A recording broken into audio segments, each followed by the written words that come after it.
I made the switch, ladies and gentlemen. What is going on, you guys? It is Roshan here, back at it again with another video, and today I'm going to be giving my full review of the iPhone 11 Pro Max after using it for 3 months and coming from the perspective of an Android user that has been using Android phones for the past 5 years. Now, this phone has been quite of a change for me since I've had to get used to iOS and Android, but overall though, with the updates made with iOS 14 on the screen, a lot of improvements have been made over the years. So I'm going to be going over the things that I like and the things that I dislike. First of all, I'm going to go with the things that I dislike. Number one is that the customization options aren't as rich in iOS as in Android. For example, like the only downside in iOS is that you can't really change multiple different volume controls, which is kind of a downside and a bit of an inconvenience. Another thing that I don't really like about iOS is the notification management system. It's not the best in the business. You can't really reply to certain messages. They do have notification bundling, which is a lot better this time, but overall though, it's definitely not as cohesive as Android.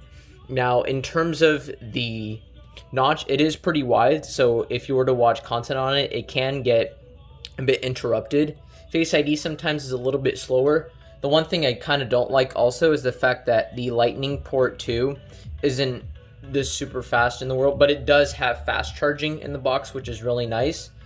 Another thing that I kind of don't like is that the glass on the phone does scratch pretty easily. The glass that they use claims to be the strongest in the world, but as Jerry Rig everything would say, glass is glass, and glass does break, but this particular glass on the iPhone does scratch really easily. I do have wear and tear on the screen.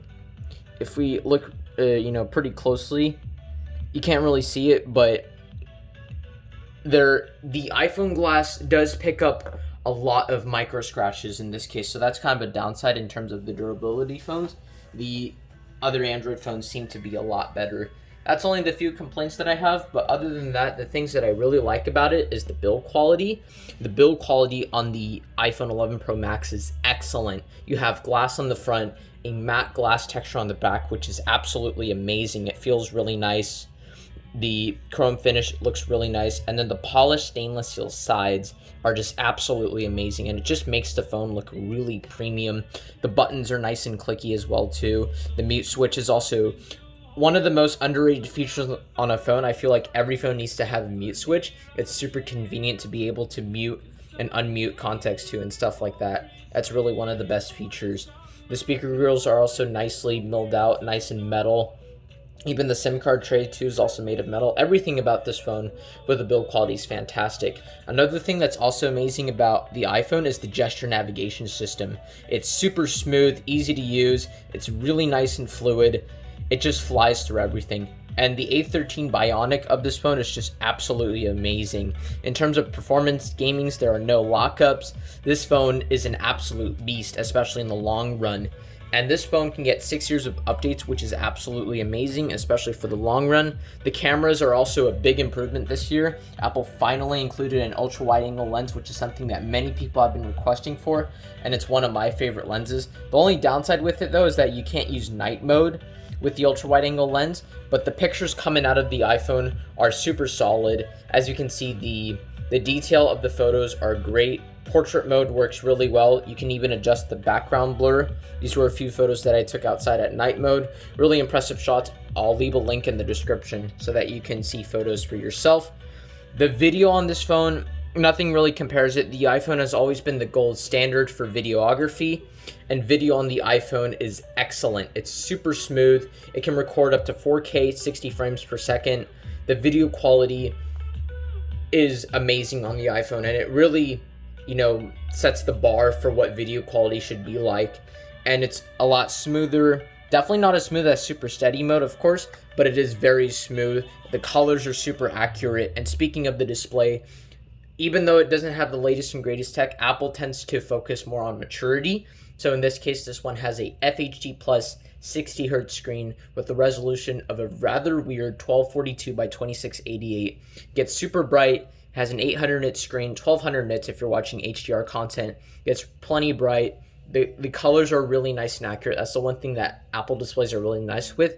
Even though it is a Samsung manufactured display, Apple obviously custom tunes it for their devices, so that's really nice.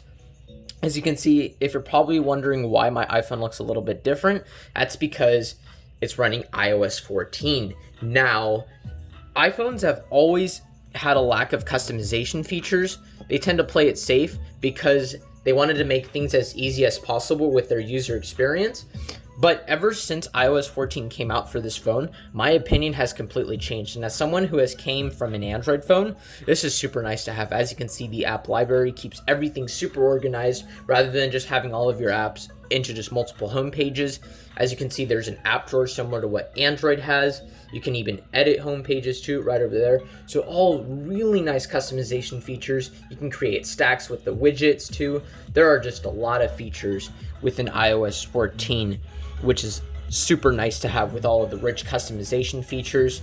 Siri has also been pretty good. Definitely not as cohesive as Google Assistant for sure, but they have been updating it recently. As you can see, the menu size is also nice and compact. It works great too. And also the integration with the Apple ecosystem. I personally own AirPods. That's going to be in its own separate video. However, AirPods Pro work extremely well with the iPhone, and Apple products, integrated together, they work seamlessly and they're very nice when you have the ecosystem. Of course, it's going to cost quite a lot when you get the ecosystem. However, it is really nice to have right over there. So my experience with the iPhone has been pretty positive for the most part. It was a bit of a learning curve getting used to with all the customization features. As you can see, you can't really fit a ton of status bar information since it's obviously because of that notch. And in terms of Face ID works really well. It's basically 3D biometrics. Basically, it takes a 3D model of your face. And in terms of that, it works really well. The haptics are some of the best in the business, better than most other Android phones on the market. Yeah, that's been kind of like my long-term user experience. A lot of the Apple services work excellent. iMessage is honestly one of the best messaging services all around. And yeah, that's been pretty much it for my iPhone review. I wanted to keep things, simple as possible. I will be going over some things in depth. Hopefully I covered pretty much everything. If you guys like this video, please give it a thumbs up, and I'll catch you guys later. Peace out.